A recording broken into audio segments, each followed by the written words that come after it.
Well, dear honorable participants, ladies and gentlemen, friends of the Schiller Institute from around the world, the title of my speech is Short Road to Hell or Daring to Have a Sublime View of Mankind, the need to have an extended oasis plan for Southwest Asia.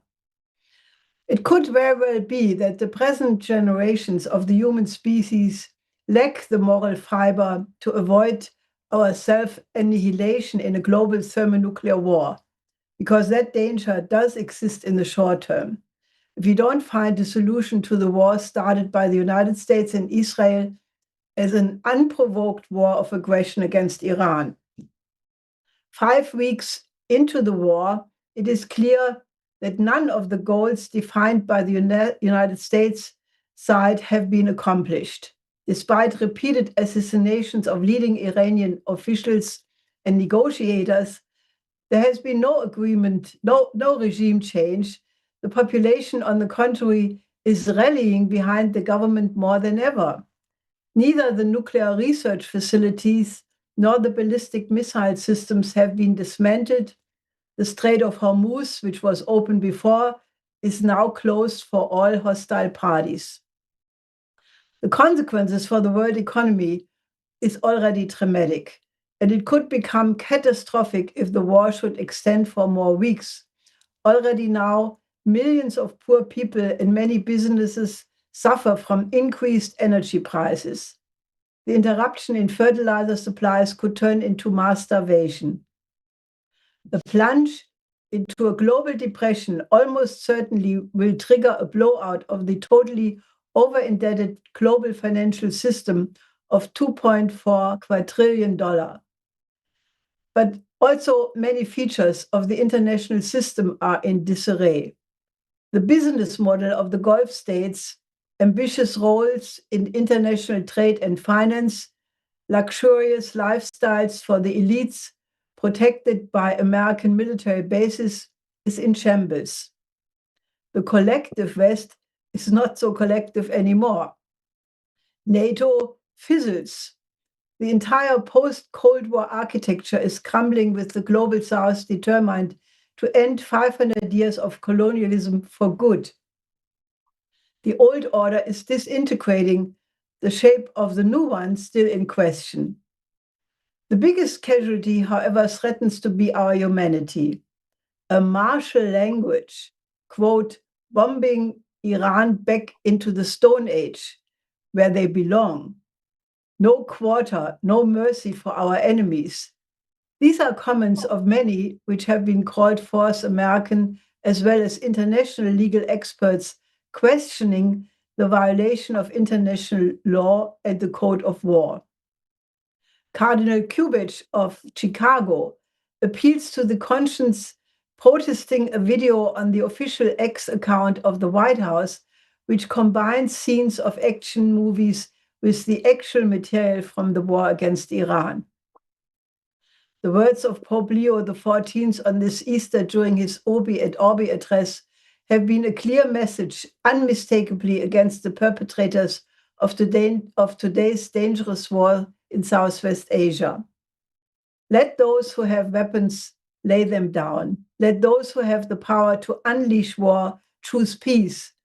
No peace imposed by force, but through dialogue. Not with the desire to dominate others, but to encounter them. Where is this supposed to end? As we will hear in the course of this Zoom meeting, the non-proliferation system may be almost irreversibly destroyed. Many nations concluding that the only way of averting an attack is the possession of nuclear weapons.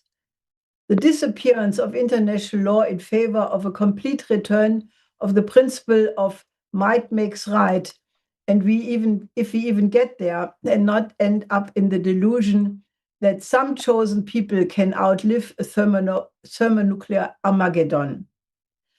Now, the countries of the world can either adopt what we are proposing now, or go all the way ahead, let the war play out with the option of the use of nuclear weapons. There is still the choice to make a decision for the first option. So what we wish to propose is a radically different approach, one which does not extend the present political trajectories of the different political forces in a linear way into the near future, but looks at Southwest Asia from the standpoint how it could look in 20, 50, 100 years from now. Today, where the Artemis astronauts are flying for the first time 4,000 miles beyond the moon, which will take human beings to the farthest distance in space ever, is a wonderful moment to reflect that soon we will combine the different Artemis, Roscosmos, Chang'e, and Tianwen and other nations' space missions into one of the international community, because it has dawned on us that the challenges of interstellar space travel in a universe of more than 2 trillion galaxies are far too big for just one nation. Looking at our planet from the standpoint of the universe at large, we see geopolitical conflict. We see only the common interest of the one humanity to progress. By that time, it will be regarded as self-evident that we will have applied to that region of Southwest Asia, all available technologies to transform the desert into green landscapes with canals and artificial lakes, large-scale forests, farmland, orchards. By that time, the present level of AI, quantum computing, and ocean farming will look like technology fossils from an early age. The developed fusion economy will have eliminated the fight for the control of oil and gas, as well as the basic needs of the world population since a long time. So taking the view of our descendants as our own perspective, the intellectuals, scientists, and engineers from the different countries of Southwest Asia, from India to the Mediterranean, from the Caucasus to the Gulf states, should take that region as a whole and determine which development corridors are the most suitable given the geographical realities to transform it into a fully developed land. Given that almost all of the region is an expanding desert, the creation of new water sources is a priority, based on different components, ranging from a canal system from the Mediterranean to the Dead Sea, desalination of large amounts of ocean water with the aid of peaceful nuclear energy, accessing aquifers, using space technology to locate underground lakes, ionization of the moisture of the atmosphere, etc. China has transformed already large territories like Xinjiang and the Northeast from deserts into well-to-do economic territories and has offered its assistance. The 5C strategy of Syrian President Assad of 2004, connecting the Mediterranean, the Indian Ocean, the Red Sea, the Caspian Sea, and the Black Sea, is still a valid conception for an infrastructure network integrating waterways, fast train systems, and highways as main transport arteries within development corridors around which energy distribution and communication systems can be installed to create site conditions for investment in new cities, industrial parks, and development zones. Much of the lines are obvious since the times of the ancient Silk Road. Others will be developed due to breakthroughs in technology. Here are some of the many more possible examples. One such corridor can connect Tehran via Baghdad, Amman to Aqaba, then to the Sharm el-Sheikh to Cairo, which is partially underway. Kannst du die Bilder ein? The Iran-Iraq-Syria railway link is in its early planning stages, but the full Baghdad-Amman-Cairo corridor is not yet operational. This route crosses the Euphrates River, where ancient trade routes can be transformed into modern corridors from the port of Basra in Iraq at the Persian Gulf onward further northwest to Aleppo. Of this, 51 kilometers are built. This is now the Iraq Development Road, a 17 billion high-speed rail and highway project from Basra to the Turkish border near Aleppo. First phase is supposed to be operational by 2031. Existing rail lines should be modernized into fast train systems and integrated with highways, energy distribution communication systems. This is in process. Syria and Iraq are actively rehabilitating and modernizing existing lines through full integration. This could be sped up if prioritized. The land route to India, connecting the Iranian rail network to Sahedan on the Iran-Pakistan border, is online. The freight service between Sahedan in Iran and Quetta in Pakistan has restarted. The Chabahar-Sahedan railway is near completion as of 2026. Other lines go from Deir el-Zor to Tadmor, Palmyra to Damascus and Beirut. This is in process. Post-Civil War rehabilitation of Syrian railway is underway, including the Damascus-Deir el-Zor line. The Beirut connection remains politically challenging, but is under discussion. Another north-south link is from Syria to the industrial zones of the Suez Canal. This is in planning. Syria and Egypt have held preliminary talks, but no active construction yet. Another south railway from Damascus to Mecca and Medina. A revival of the historic Hejaz railway was agreed upon by Turkey, Syria, and Jordan in September 2025. Reconstruction is planned, but not yet begun. A tunnel under the Bab el-Mandeb Strait from Djibouti to the Arab Peninsula is not yet under construction, not yet funding plans, but it could be decided. Links to Europe, the Black Sea, and Russia partially in place. Existing rail and ferry links via Turkey to Europe are operational, however, through sanctions have impacted the Russian connection. In 20, 30, 50 years from now, the integrated infrastructure of all of Southwest Asia could look as dense as the Greater Bay Area of China around Shenzhen, Guangdong, and Shanghai.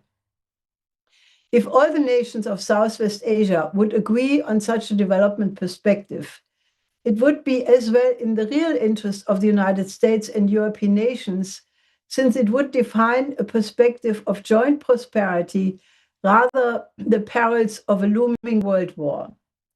It would be as well guarantee the existence of Israel, which cannot possibly count on its own security if it's surrounded by neighbors who will have generation after generation being governed by hate. It is also clear that the countries of the global majority must have the strongest voice in determining the future of the world order, since the use of nuclear weapons would destroy them as well, albeit maybe a few weeks later, as Indonesian President Sukarno warned at the Asia-African Conference in Bandung in 1955 already. As he emphasized then, the countries of the global south may be politically and economically relatively still weaker, but together they represent a moral authority to raise their voice for peace in the world. As the destiny of the entire human species is at stake in this present conflict, they have become much stronger since, must take an active role in the determination of its outcome. The international community must combine a common development perspective, which must include the extended OASIS plan, as well as the Africa plan for 2063, as well as other components of the World Land Bridge perspective presented by the Schiller Institute in 2014. It must be combined with a dialogue of civilizations, which must bring forward the best tradition of all cultures and civilizations, because such an approach will demonstrate that the torch of progress of all of mankind was passed over the millennia from one civilization to the other, from Ethiopia to China, to Persia, to India and Mesopotamia, from the land of the thousand cities to Egypt, and finally Greece, and eventually the Americas. A dialogue of all these cultural contributions will make clear to all people living on Earth the tremendous richness which lies in the unity in diversity, that while we all share the ability to discover universal principles in science and art, which are valid for all of humanity, that the diversity is actually an enrichment, which makes all the more culturally prosperous and clearly is the intention of the Creator. If one looks at the longer arc of human development, which is actually only a shorter span in the development of our universe, it is clear that the theory of the Russian scientist Vladimir Vernadsky is proven correct, namely that the power of the noosphere is continuously increasing relative to the power of inorganic and the biosphere, meaning that the role of creative reason as a geological force is expanding in the evolution. From that perspective, we as human species are now challenged to apply the new paradigm resulting out of the increased significance of the noosphere to the way how we organize our affairs politically and economically among ourselves.